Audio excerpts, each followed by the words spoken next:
हमने एक सिंपल सा लेआउट बना रखा है। ठीक है, इसके साथ अब हम लोग चलेंगे कि किस तरह से हम लोग कंटेंट को हैंडल करने वाले हैं।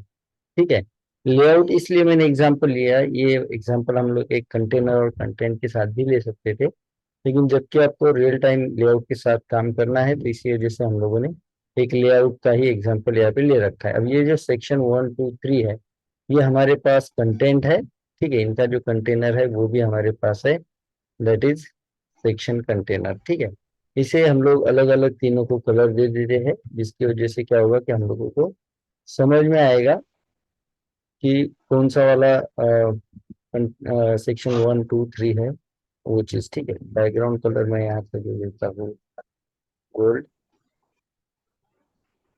और इसी के अंदर थोड़े थोड़े चेंजेस करके हम लोग दोनों को बैकग्राउंड कलर दे देंगे। ठीक है,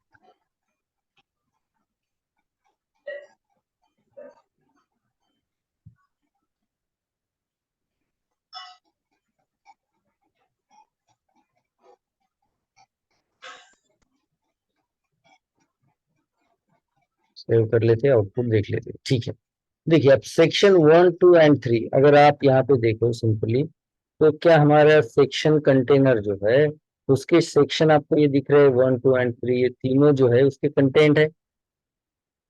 यस सर। क्लियर है?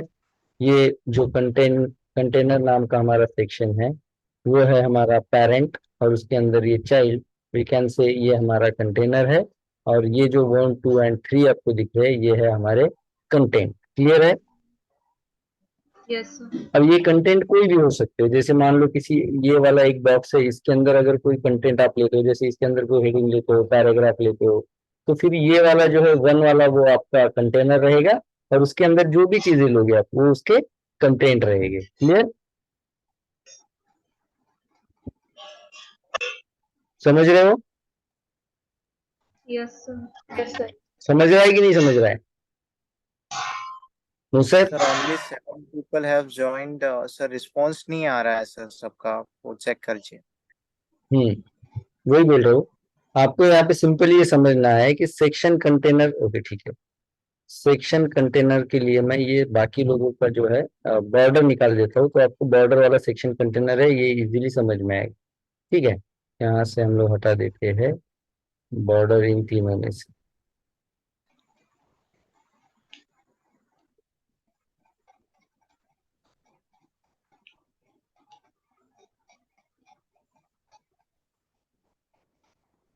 देखिए अब जो बॉर्डर है ये कंटेनर से, ये कंटेनर सेक्शन है आपका। देखिए ये वाला सेक्शन कंटेनर जो हमने लिया है जो कि हमारा कंटेनर है, इसके अंदर हमारे 3 कंटेंट है, 1 2 एंड 3। देखिए ये है आपका जो बॉर्डर ब्लैक दिखाई दे रहा है, यहाँ से लेकर के इस ब्लैक तक के ये कंटेनर है। इसके अंदर हमने 3 सेक्शन बनाए, सेक्शन 1 सेक्शन 2 एंड सेक्शन 3। अब यहाँ पे जो सेक्शन कंटेनर है उसके अंदर सेक्शन 1 2 एंड 3 ये तीनों कंटेंट की तरह काम कर रहे हैं।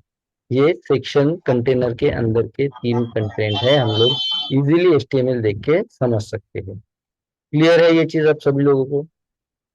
यस ये सर। रहा हमारा कंटेनर, यस और सर। इसके अंदर देखिए यहाँ से ये जो सेक्शन है वो एंड हो रहा है यहाँ पे। ठीक है, और इसके अंदर क्या क्या चीजें है, सेक्शन 1 सेक्शन 2 एंड सेक्शन 3। तो हम लोग सिंपली कह सकते हैं कि कंटेनर वाला जो क्लास है वो है कंटेनर, जिसके अंदर हमारे 3 कंटेंट है 1 2 एंड 3। यहाँ तक क्लियर है सभी लोग? Yes yes sir. सर। अब हमने कंटेनर के ऊपर जो प्रॉपर्टी अप्लाई करनी है, अब यहाँ पे कंटेनर का मतलब ये वाला सेक्शन कंटेनर वाला क्लास। ठीक है, ये वाला क्लास जो इसके ऊपर कौन कौन सी प्रॉपर्टी अप्लाई हो सकती है वो हमने ऑलरेडी देख रखा है। ठीक है, अब हमें देखना है कि इसके अंदर जो ये कंटेंट है अलग अलग, इनके ऊपर क्या क्या चीज हम लोग अप्लाई कर सकते हैं, ये अब हमें डिस्कस करना है। ठीक है, तो ये जो प्रॉपर्टी है उनमें पहली जो प्रॉपर्टी आपको मिलेगी वो मिलेगी ऑर्डर। अब मान लो हम लोगों ने ये लेआउट बना रखा है, गलती से हुआ ये कि मेरा जो जो सेक्शन 3 था ये, या फिर गलती से ना होकर के आपका डेवलप हो रखा है यहाँ तक का लेआउट, और आपका जो भी कस्टमर है उसने कहा है कि नहीं मुझे ये वाला जो सेक्शन है ये इधर चाहिए था 1 की जगह पे। ठीक है, और 1 वाला जो कंटेंट है वो मुझे 3 की जगह पे चाहिए था, तो फिर कैसा करें? अब यही अगर हम लोग फ्लोट के साथ कर लेते या फिर पोजीशन के साथ तो बहुत हार्ड था, लेकिन यहाँ पे आपको इजी मिलता है। आपका जो कंटेनर है, सबसे पहले चलते हैं सीएसएस में। ठीक है, तो आपको कंटेंट के ऊपर प्रॉपर्टी अप्लाई करनी होती है ऑर्डर। जैसे कि इन्होंने कहा 3 वाला जो हमारा कंटेंट है वो चाहिए हमें पहला, तो मैं इसे ऑर्डर कर देता हूँ 1। ठीक है, और 2 को ऑर्डर कर देता हूँ, या 1 को कर देता हूँ 3। ऑर्डर 3, देखते हैं कुछ चेंजेस हो रहे हैं क्या, कुछ दिख रहा है आउटपुट आपको, चेंजेस हो रहे हैं? Yes Yes, sir. yes, sir. अब बताइए क्या चेंजेस हो रखे हैं। जिसका Three वाला नंबर, section. हाँ अब ये समझना है आपको, ऑर्डर प्रॉपर्टी जब भी आप यूज करते हो तो ऑर्डर का जिसका नंबर जितना कम रहेगा वो उस सब उतना ज्यादा पहले रहेगा। ठीक है, अगर आपके पास 10 भी कंटेंट है, जैसे अब हम लोग एक एग्जांपल और इसके साथ देखते हैं, जिसका नंबर कम वो सबसे आगे रहेगा, सिंपल है। अब जैसे मेरा सेक्शन 1 में जो है, मेरे पास 3 कंटेंट और ले लेता हूं मैं। मेरे पास है H1, इसमें मैं H1 ही लिख देता हूँ, अभी आपको समझ में आया इसलिए। H2 and H3। ठीक है, सेव कर लेते हैं। तो ये यहाँ पे आ गए H1 H2 H3। अब मैं CSS में चल के कहता हूँ कि जो मेरा क्लास 1 है उसके अंदर है H1, तो मैं कहूँगा क्लास 1 के अंदर H1 है या H3 है। ठीक है, इसे मैं कर देता हूँ ऑर्डर 1। ठीक है, अब डिफॉल्ट ऑर्डर अगर आप ऑर्डर नहीं देते हो तो ऑर्डर का नंबर होता है 0। ठीक है, अब देखिए 2 चीजें आपको यहाँ पे समझना है। ठीक है, मैं आपको लिख के देता हूँ। यहाँ से हमारा शुरू होता है कंटेंट या आइटम प्रॉपर्टीज।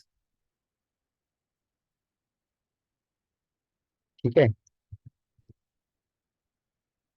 इसके अंदर हम लोग पहले देख रहे हैं ऑर्डर। ऑर्डर प्रॉपर्टी क्या करती है, it use to set sequence of content.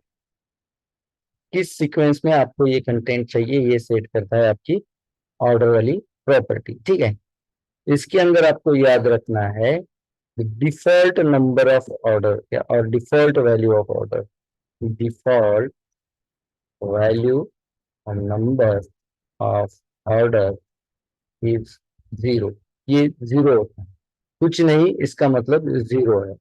ठीक है, इसके बाद इसके अंदर आपको याद रखना है द लोअर नंबर और value will comes on the forward. ठीक है, ये क्या करेगा, जितना नंबर छोटा रहेगा वो फॉरवर्ड आ जाएगा, और जितना नंबर ज्यादा रहेगा वो बैकवर्ड चला जाएगा, जो भी आपका कंटेंट है। अब यहाँ पे मैंने दे रखा है H3 को ऑर्डर 1। इसका मतलब H1 को और H2 को क्या ऑर्डर नंबर होगा, यहाँ पे कौन सा वैल्यू होगा बताइए। Second and last.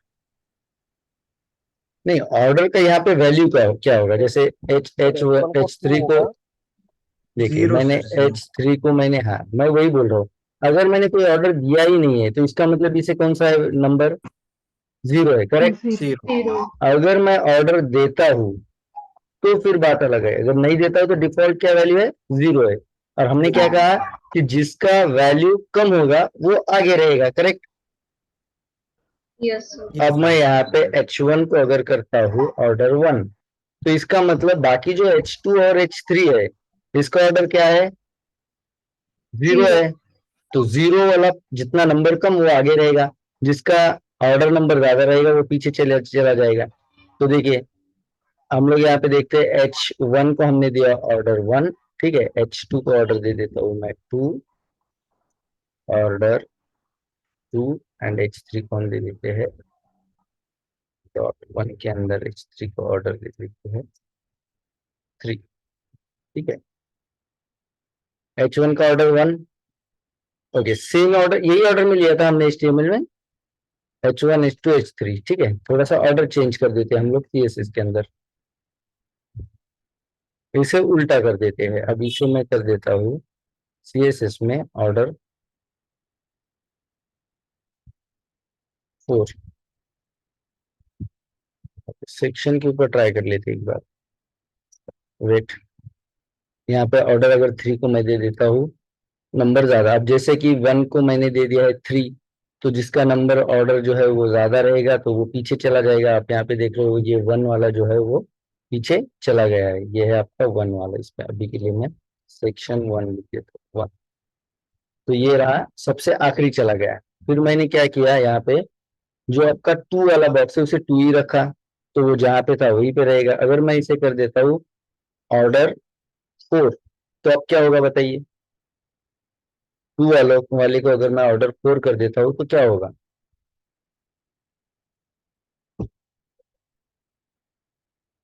जितना ज्यादा नंबर उतना पीछे, तो अब क्या होना चाहिए, लास्ट 2 नंबर लास्ट लास्ट में। देखा, सेक्शन 2 लास्ट में चला गया। यस और सर। अगर मैं इनमें से किसी को अगर ऑर्डर देता ही नहीं हूँ, जैसे मैं 2 को ही अभी ऑर्डर नहीं दूंगा, तो इसका क्या रहेगा अभी डिफॉल्ट ऑर्डर नंबर, फर्स्ट 0 0 रहेगा। दैट्स वाई वो क्या करेगा, 2 वाला देखिए, आप देखिए तो अभी सबसे शुरुआत में आ रखा है, क्योंकि वो डिफॉल्ट 0 होता है। चाहे फिर इन दोनों को आप ओनली 1 भी क्यों ना दो, जैसे 3 को हमने 1 दिया है, तो 0 वाला पहला रहेगा, 1 वाला उसके बाद में रहेगा, 2 वाला उसके बाद में रहेगा, या 3 वाला नंबर। अब ये जरूरी नहीं कि 1 2 3 ही हो, ऐसा कोई जरूरी नहीं है। आप नंबर इसमें कुछ भी दे सकते हैं, जैसे मैं इसे 8 दे देता हूँ, बस उसे जरूरत है lower number and higher number. तो आप क्या करेगा, आप सीक्वेंस कैसा रहेगा बताइए मुझे। 3 वाला फर्स्ट रहेगा सर, 1 वाला सेकेंड और 2 वाला थर्ड। 2 वाला थर्ड रहेगा, देखिए 3 वाला फर्स्ट, 1 वाला सेकंड एंड 2 वाला लास्ट। क्लियर है। यस ऑर्डर किस तरह, मतलब अगर कोई कंटेंट आपका आगे पीछे हो जाता है तो वो इस तरह से आप अपनी जगह पे ला सकते हो। उसके लिए आपको जरूरत नहीं कि फिर से पोजीशन चेंज की जाए या फिर फ्लोट वाला इवेंट किया जाए। ऑर्डर क्लियर है, यस सर। किसी को डाउट। Yes sir. इसके अंदर मैं कंटेंट के साथ करना चाह रहा था, शायद हम लोगों ने कंटेनर को डिस्प्ले नहीं दिया, दैट्स वाई हो सकता है हमारा नहीं आया। फिर भी एक और बार मैं ट्राई करता हूँ, ठीक है। H3 fine. अब 1 को जो है हमें देना है डिस्प्ले फ्लेक्स, फ्लेक्स 1 के अंदर जो H3 है, 1 के अंदर जो H3 है, बताइए कौन सा सिलेक्टर यूज किया मैंने यहाँ पे, सिलेक्टर कौन सा यूज किया, सिलेक्टर बताइए कौन सा यूज किया। हम लोगों का सिलेक्टर पोर्शन कंप्लीट हो रखा है। सिबलिंग वाले में सबसे लास्ट वाला सिलेक्टर है, वो कौन सा है?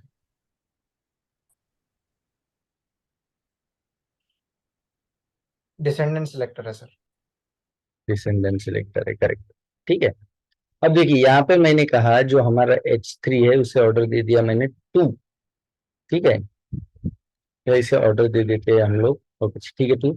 अब इसके अंदर 1 के ही अंदर मैं दे दूंगा H2 को, एक बार ट्राई कर लेता हूँ मैं, अगर आउटपुट आ जाए तो मैं एक्सप्लेन कर दूंगा आपको। इसे दे देता हूँ मैं 3 H1 H1, सेव कर लेते हैं। ओके देखिए अब ये वर्क कर रहा है। हमने लास्ट टाइम इसके कंटेनर को डिस्प्ले फ्लेक्स ना देने की वजह से ये ऑर्डर जो है प्रॉपर्टी, जैसे हमने पहले भी डिस्कस किया कि अगर आपको कोई भी फ्लेक्स प्रॉपर्टी यूज करना है तो आपको पहला उसके कंटेनर को डिस्प्ले फ्लेक्स देना पड़ेगा। अब मुझे आप यहाँ पे HTML के अंदर बताइए कि ये जो हमने 1 2 3 ले रखा है H1 H2 H3, इसका कंटेनर कौन सा है। सेक्शन क्लास सेक्शन वन 1 हाँ क्लास का नाम बताइए, सेक्शन तो तीनों भी है हमारे पास, क्लास 1 ठीक है। क्लास 1 कंटेनर है, तो हमने सबसे पहले क्या किया, 1 को हमने दे दिया डिस्प्ले फ्लेक्स, करेक्ट, कंटेनर को हमने डिस्प्ले फ्लेक्स दे दिया। अब हम कोई भी जो प्रॉपर्टी है फ्लेक्स की वो यूज कर सकते हैं या तो वन पे एज अ कंटेनर प्रॉपर्टी, या उसके अंदर जो कंटेंट है वो है 1 2 3, H1 H2 H3, इसके ऊपर। अगर ये नहीं देंगे हम लोग तो ऑर्डर प्रॉपर्टी वर्क करेगा नहीं H1 H2 एंड H3 पे। देखिए, तो हम लोग क्या करेंगे, पहले से दे देंगे डिस्प्ले फ्लेक्स। अब मुझे ये एक लाइन में नहीं चाहिए था, एक रो में नहीं चाहिए, मुझे चाहिए कॉलम में जैसे थे वैसे। क्या करूंगा मैं यहाँ पे बताइए? सर डायरेक्शन यूज करना। फ्लेक्स डायरेक्शन हम लोग करेंगे कॉलम। अब देखिए, एक के नीचे एक सही है। अब मैं इसका ऑर्डर जो है वो चेंज करता हूँ। अगर मैं H3 का ऑर्डर जो है 5 से भी ज्यादा कर दूं 8, तो जितना नंबर ज्यादा H3 अब मेरा लास्ट में चला जाएगा। अगर मैं इसका नंबर कर देता हूँ कम, जैसे मैं इसे कर देता हूँ डायरेक्टली 0, तो H3 हमारे ऊपर आ जाना चाहिए। ठीक है, ओके, 0 के अब 2 हो गए। ठीक है, हमने एक को नहीं दिया है ना, इसमें से तीनों को दे देते हैं। H3 को हो गया, H2 को रहेगा 1 के अंदर। H2 जो है उस H2 को ऑर्डर दे देता हूं मैं 3। सो करिए, ठीक है। अब देखिए, सबसे कम ऑर्डर नंबर किसका है? H3। H3 का। H3 सबसे ऊपर है। अब यस सर। उसके बाद जो ऑर्डर नंबर है वो H2 का है, correct? H2 3। Yes and yes sir. उसके बाद जो है वो H1, H1। वो सबसे आखिर की। तो कोई भी कंटेंट, अब कुछ लोग क्या करते हैं पता है? अब देखिए, हमने यहाँ पे भी डिस्प्ले फ्लेक्स यूज किया, अब यहाँ पे भी हमने डिस्प्ले फ्लेक्स यूज किया कंटेनर के ऊपर। फिर कुछ लोगों को ये गलत फहमी होती है, वो हर हर एक एलिमेंट के अंदर डिस्प्ले फ्लेक्स यूज करना शुरू कर देता है, और वो रिजल्ट भी उसको कहीं ना कहीं देता रहता है। क्योंकि अगर वो कंटेनर होगा तो वो रिजल्ट देता रहेगा, नहीं होगा तो रिजल्ट नहीं भी देगा, लेकिन ये कंसिडर किए जाते हैं, हाँ इसे डिस्प्ले फ्लेक्स दे ही देना है, करेक्ट? तो ये नहीं, हमें जब जरूरत है, मुझे जरूरत थी कि मेरा वन जो है वो एक कंटेनर के तौर पे काम कर रहा है, उसके अंदर मैंने 2 3 कंटेनर ले रखे हैं। अब ये कंटेनर है, अब उसके अंदर मुझे कुछ फ्लेक्स की प्रॉपर्टी यूज करनी है, तो मैं इसे पहले एज ए कंटेनर इसे डिस्प्ले फ्लेक्स दे दूं, बाद में उसके अंदर वाले कंटेंट को मैं जो भी प्रॉपर्टी देनी है वो दे दूं। समझ रहे हो आप? Yes sir. ये तो होगा कि Yes, sir. डिस्प्ले फ्लेक्स हम मल्टीपल जगह पे यूज कर सकते हैं, पेरेंट के साथ भी चाइल्ड के। जैसे वन जो है एक चाइल्ड है, एक तरफ से देखा जाए तो कंटेनर का एक चाइल्ड है, कंटेनर का एक कंटेंट है, लेकिन वो ऑल्सो एक कंटेनर भी है जिसके अंदर H1 H2 और H3 है। क्लियर? Yes sir.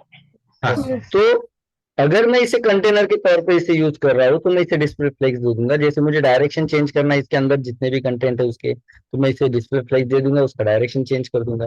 ठीक है, उसके बाद उसके अंदर जो कंटेंट है उसको मैं ऑर्डर भी दे सकता हूँ इन दिस। और ऑर्डर जो प्रॉपर्टी है वो एक कंटेंट की है।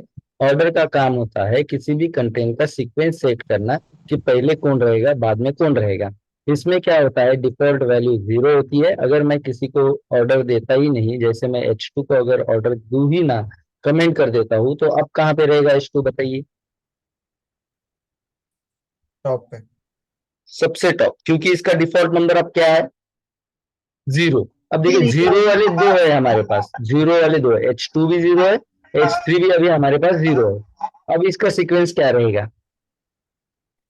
सर H3 फर्स्ट आएगा। H3 फर्स्ट आएगा। ठीक है, चेक करिए H3 फर्स्ट आया नहीं, और क्यों आया नहीं? अब जबकि सर इस हाँ, जबकि इसका भी ऑर्डर 0 ही है और इसका भी ऑर्डर 0 ही है, तो ये क्या करेगा, ये देखेगा कि HTML के अंदर कौन से सीक्वेंस पे कौन सा इवेंट रखा गया है। अब HTML के अंदर हमने पहले कौन सा ले रखा है? H2, बाद में H3, करेक्ट? यस दोनों को अगर 0 0 रहेगा तो वो HTML के सीक्वेंस के साथ चलेगा। तो पहला आ जाएगा H2, उसके बाद आ जाएगा H3। देखिए, H2 देन H3। क्लियर है? सर CSS में हम्म। अगर हम सेम कोई भी कमांड देते हैं, जैसे बैकग्राउंड कलर मैं पहले ब्लैक करता हूँ और हाँ, इसके नीचे फिर बैकग्राउंड कलर वाइट करता हूँ, तो सर फर्स्ट वाला जो है वो अप्लाई सेकंड वाला करेगा सर कि सेकंड वाला अप्लाई करेगा, ये पूछना है आपको। सेकंड वाला ओवरराइट करेगा या फिर फर्स्ट वाला ही रहेगा? चेक कर लो, चलो आपके पास वन वाला अभी क्या अभी दिख रहा है, बताइए क्या होगा? सेकंड वाले ने ओवरराइट किया सर। ओवरराइट किया, ठीक है। जो न्यूली एडेड रहेगा वो ओवरराइट कर देते। क्लियर? ओके सर, मतलब नेक्स्ट जो कमांड Yes, sir. रहेगा वो ओवरराइट वो करेगा, तो ओवरराइट ये कर, सीक्वेंस काम करेगा सर, H2 और H3 वाला। हाँ। तो अब इसके अंदर क्या होगा कि वैल्यू सेम हो रहा है ना। अब यहाँ पे बताइए, अगर मैं कर दूं बैकग्राउंड कलर गोल्ड, अब बताइए कौन सा पहला है कौन सा बाद में। अब यहाँ पे कलर के साथ तो हम लोग ये डिसाइड नहीं कर सकते, सेम ही है और सेम ही रहेगा। लेकिन सीक्वेंस का अगर इवेंट है और वहां पे अगर सेम है तो सीक्वेंस हम लोग एस्टिमेट के साथ डिसाइड कर रहे हैं यहाँ पे। तो वो इसका हेल्प करके ओके लेकर के वो क्या करेगा, जो सीक्वेंस इधर सीक्वेंस दे रखा है उस हिसाब से। अब जैसे मैं यहाँ पे चेंज भी करके दिखा दूं आपको, जैसे कि कौन से दो हमने एलिमेंट यूज किए जीरो के साथ, H3 एंड H2। ठीक है, अब H2 को मैं जो है H3 के नीचे डाल के दिखाता हूँ, सेव कर लेते हैं। देखिए अब आ गया H3 ऊपर, H2 नीचे आ गया, जबकि यस दोनों के नंबर सेम है। Clear? Yes sir Yes, sir. Yes sir कोई डाउट इसके अंदर अभी?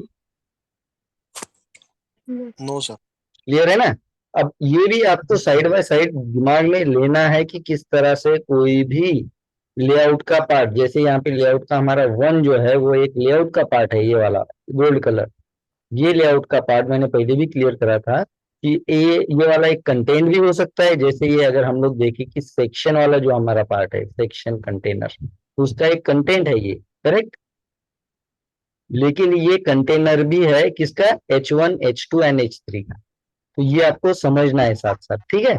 इसमें कंफ्यूज नहीं होना है कि सर आप सेक्शन को भी दे रहे हो डिस्प्ले फ्लेक्स, फिर इसे भी अलग से डिस्प्ले फ्लेक्स दे रहे हो। तो सेक्शन जो हमारा कंटेनर है उसे डिस्प्ले फ्लेक्स इसलिए दिया गया है कि सेक्शन 1 2 एंड 3 ये एज अ कंटेंट उसके अंदर काम करेंगे, और 1 को इसलिए डिस्प्ले फ्लेक्स दिया कि H1 H2 H3 ये एज अ कंटेंट उसके अंदर काम करेंगे और वो उनका कंटेनर रहेगा। क्लियर है? Yes sir right. Yes, sir. दूसरा दूसरा जो हमारे पास प्रॉपर्टी है ऑर्डर के बाद वो है ग्रो। ठीक है, ऑर्डर के बाद हमारे पास प्रॉपर्टी क्या है, ग्रो। अब ग्रो कैसे काम करता है वो देख लेते हैं हम लोग। अब मैं क्या कर लेता हूँ, पहले जो हमारा कंटेनर है, ठीक है, सेक्शन कंटेनर, वहां पे जो थे ये है हमारा कंटेनर। यहाँ पे मैं एक प्रॉपर्टी अप्लाई कर देता हूँ, दैट इज फ्लेक्स रैप, और इसे कर देता हूँ रैप, सेव कर लेते हैं। ठीक है, और आउटपुट भी एक बार चेक कर लेते हैं। अब जैसे ही आपको पता है रैप किस तरह से वर्क करता है, जैसे ही आपका कंटेनर जो है, ओके, मैंने यहाँ पे परसेंट के साथ दे रखा है विड्थ, थोड़ा सा मैं चेंज करता हूँ इसे, मैं एक स्टैटिक विड्थ दे देता हूँ 300 पिक्सल, लाइक तीनों को मैं 300 पिक्सल दे देता हूँ। 300, 1 2 को भी हम लोग दे देंगे 300। परसेंटेज में क्या होता है, डायनामिकली वर्क करता है परसेंटेज, आपको पता ही होगा। ठीक है, उस वजह से अभी तो हमें क्या करना है, अगर हमें दिखाना है रैप करने के लिए तो उसे एक स्टैटिक हमें विड्थ दे देना पड़ेगा। ठीक है, अब स्टैटिक देना भी नहीं, हमने कहा कि हमारा लेआउट रिस्पॉन्सिव है, स्टैटिक नहीं देना है कोई भी विड्थ, तो वो भी आगे चल के हम लोग क्लियर करा देंगे कि किस तरह से हम लोग विदाउट स्टैटिक दे करके एडजस्ट कर सकते हैं हमारे लेआउट। ठीक है, अभी के लिए बस दिखा देता हूँ, आपको ये समझना है। अब मेरे पास देखिए 301 को है, 302 को और 303 को, तीनों को मिला के कितना विड्थ हो गया हमारा, 900. 900 हो गया। अब जो हमारा इसका कंटेनर है, इसका कंटेनर जो है, ये जैसे ही इसका विड्थ 900 से कम होगा तो वो क्या करेगा, रैप करेगा, करेक्ट। तो देखिए हम लोग देखते हैं, देखिए 900 ये रहा। अब इसमें मार्जिन थोड़ा सा कैलकुलेट हो जाएगा, आगे पीछे हो सकता है, चेक करना जरा। ठीक है, मार्जिन का कुछ 10 का कम ज्यादा हो सकता है। ओके, 20 पिक्सल उसने मार्जिन का ले रखा है इसके अंदर। ठीक है, ये आ गए हम लोग 900 में, 10 दोनों ओर से 10 एंड 10 20 इस तरह से उसने ले रखा है। अब 920 के नीचे जैसे ही आते तो क्या करेगा, वो रैप कर देगा। अब रैप तो हो रखा है, लेकिन बताइए क्या ये जो जगह है जो यहाँ पे दिख रही है आपको, ये जो व्हाइट स्पेस दिख रहा है, क्या ये एज अ वेबसाइट ये सही रहेगा? For the good experience of user. User को ये अच्छा एक्सपीरियंस रहेगा कि बीच में अलग अलग गैप दिखाई दे रहा है, नहीं ये सर। जगह वेस्ट जा रही है, ये कोई यूज में नहीं आ रही है। ठीक है, मान लो जैसे सेक्शन 2 के अंदर मेरे पास बहुत सारा पैराग्राफ है। ठीक है, सेक्शन 2 के अंदर यहाँ पे हम लोग एक पैराग्राफ ले लेते हैं। पैराग्राफ, इसके अंदर लॉरेन ले लेता हूँ मैं 400। ठीक है,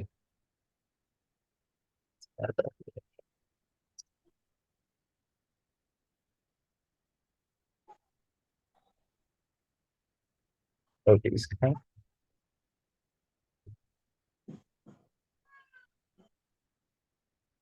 ओके अब एडजस्ट कर लूंगा। ठीक है, अब इसके अंदर हमने ले रखा है पैराग्राफ।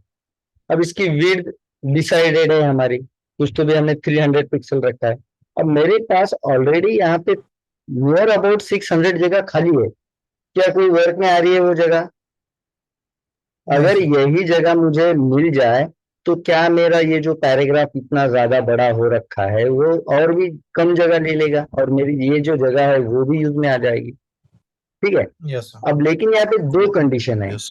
दो कंडीशन ये है कि अगर मेरा जो विड्थ है, टोटल विड्थ ऑफ कंटेनर, ये 920 से ज्यादा रहेगा तो ये ऐसा 300 में ही सेट होना चाहिए। अगर वो रैप होता है और उसे जगह खाली मिलती है तो फिर मुझे चाहिए कि अब ये खाली जगह अपने ऑक्युपाई कर ले, खाली जगह वो जो है वो एडजस्ट कर ले। तो फिर हम लोग एक प्रॉपर्टी यूज करते हैं और वही जो प्रॉपर्टी है उसे हम लोग क्या कहेंगे, जो अभी सीखने जा रहे हैं, दैट इज फ्लेक्स ग्रो वाली। ठीक है, तो मैं 2 को क्या कर देता हूँ, सिंपली यहाँ पे करता हूँ फ्लेक्स ग्रो।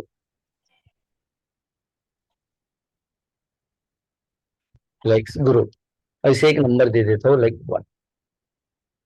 अब आप अगर आउटपुट देखोगे तो देखिए जैसे ही उसे खाली जगह मिली, अब देखिए 900 है या उससे ज्यादा भी है, उसे जहां जहां पे खाली जगह मिलेगी। देखिए अब हमारा क्या है, 900 से ज्यादा है विड्थ, दिखाई दे रहा है आपको?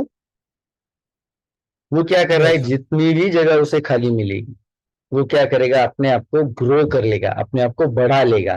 ठीक है, जैसे कि 920 तक वो एडजस्ट करेगा तो उसके बाद वो रैप होके नीचे आएगा, फिर उसे खाली जगह मिल रही है, वो क्या करेगा, अपने आप को ग्रो करेगा। क्लियर? इससे क्या होगा, जगह जो खाली है वो भी आपकी जगह यूज हो रही है, और जो आपका डिजाइन बेकार होने जा रहा है ये वाला, वो डिजाइन भी बेकार नहीं होगा। एक्सपीरियंस का भी यूजर सही, जो एक्सपीरियंस जो यूजर का वो सही रहेगा।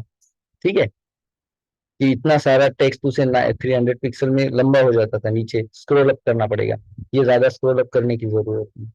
तो क्या करेगा ग्रो, अगर कहीं पे खुली जगह मिलती है तो वो अपने आप को क्या करेगा, उस जगह पे रैप ग्रो कर देगा। ठीक है, सर जगह ऑक्युपाई कर लेगा। जगह ऑक्युपाई कर लेगा। तो मैं सेम क्या कर देता हूँ अभी, 1 2 3 तीनों को भी मैं फ्लेक्स ग्रो दे देता हूँ अभी। ठीक है, फ्लेक्स ग्रो, इसे भी 1 कर देता हूँ। और लास्ट हमारा कौन सा है, 3 2 एंड देयर इज 1, इसे भी मैं कर देता हूँ फ्लेक्स ग्रो, इसे भी 1 वैल्यू देता हूँ। तीनों क्या करेंगे, जैसे ही उन्हें जगह, देखिए अब तक यहाँ पे स्पेस अलग दिख रहा था आपको ऊपर वाले में,